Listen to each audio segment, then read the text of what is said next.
Halo semuanya, perkenalkan, nama lengkap saya Francisca Romana Bolengkoten, NIM 2021-110-584, Prodi Ilmu Hukum, Fakultas Hukum dan Sosial Humaniora, mata kuliah Filsafat Hukum, dosen pengampu Agustinus F.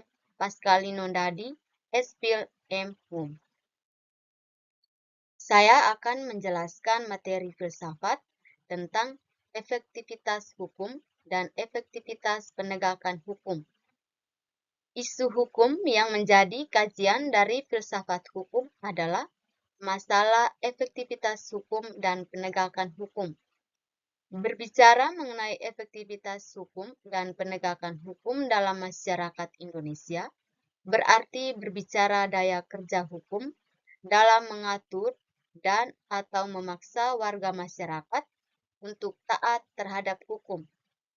Efektivitas hukum berarti mengkaji kaidah-kaidah hukum yang harus memenuhi syarat, yaitu berlaku secara yuridis, sosiologis, dan filosofis.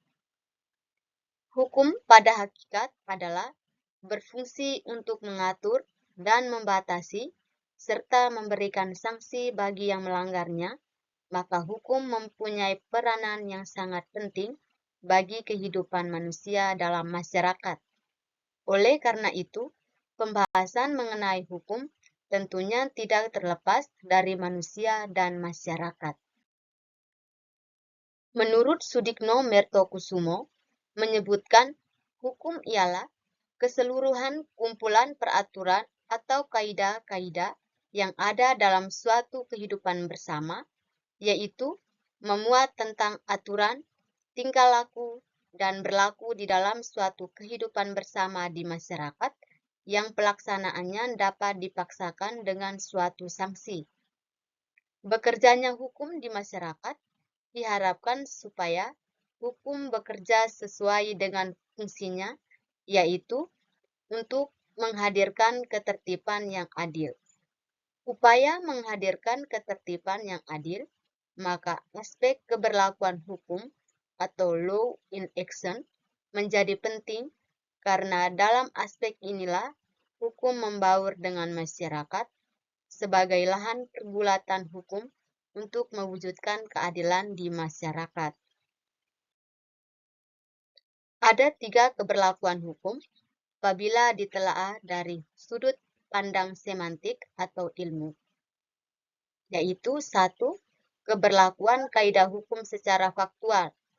Keberlakuan kaidah hukum secara faktual atau efektif dapat dikatakan jika masyarakat untuk siapa kaidah hukum itu berlaku yang dipandang secara umum mematuhi kaidah hukum tersebut. Yang kedua, keberlakuan normatif atau formal kaidah hukum.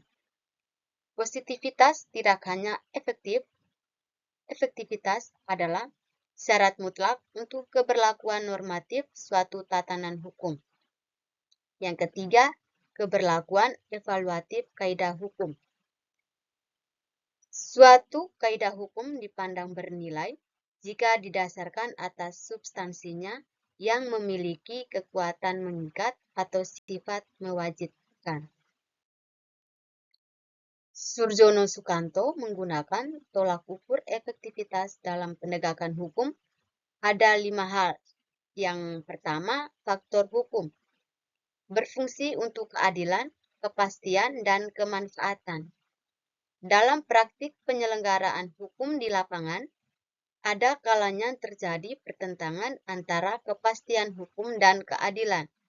Kepastian hukum sifatnya konkret, berwujud nyata, sedangkan keadilan bersifat abstrak, sehingga ketika seseorang hakim memutuskan suatu perkara secara penerapan undang-undang saja, maka ada kalanya nilai keadilan itu tidak tercapai.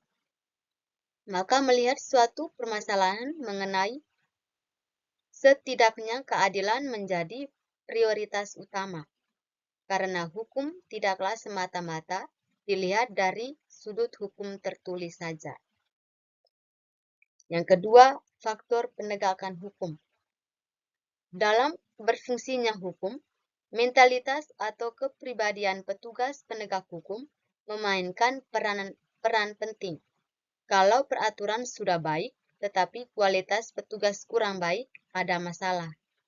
Selama ini, ada kecenderungan yang kuat di kalangan masyarakat untuk mengartikan hukum sebagai petugas atau penegak hukum. Artinya, hukum diidentikan dengan tingkah lakunya petugas atau penegak hukum. Yang ketiga, faktor sarana dan fasilitas pendukung. Tanpa adanya sarana atau fasilitas tersebut, tidak akan mungkin penegak hukum menyelesaikan peranan yang seharusnya dengan peranan yang aktual. 4. Masyarakat. Penegak hukum yang berasal dari masyarakat dan bertujuan untuk mencapai kedamaian di dalam masyarakat. Setiap warga masyarakat atau kelompok sedikit banyaknya mempunyai kesadaran hukum. Yang kelima, kebudayaan. Kebudayaan pada dasarnya mencakup nilai-nilai yang mendasari hukum yang berlaku. Nilai-nilai mana yang merupakan konsepsi-konsepsi yang abstrak mengenai apa yang dianggap baik dan apa yang dianggap buruk. Adanya derajat kepatuhan hukum masyarakat terhadap hukum merupakan salah satu indikator berfungsinya hukum yang bersangkutan. Dari 5 faktor penegakan hukum tersebut, faktor penegakan hukumnya sendiri merupakan titik sentralnya. Hal ini disebabkan oleh baiknya undang-undang yang disusun oleh penegak hukum, penerapannya pun dilaksanakan oleh penegak hukum, dan penegak hukumnya sendiri juga merupakan panutan oleh masyarakat luas. Demikian pemaparan materi dari saya. Terima kasih dan sampai jumpa.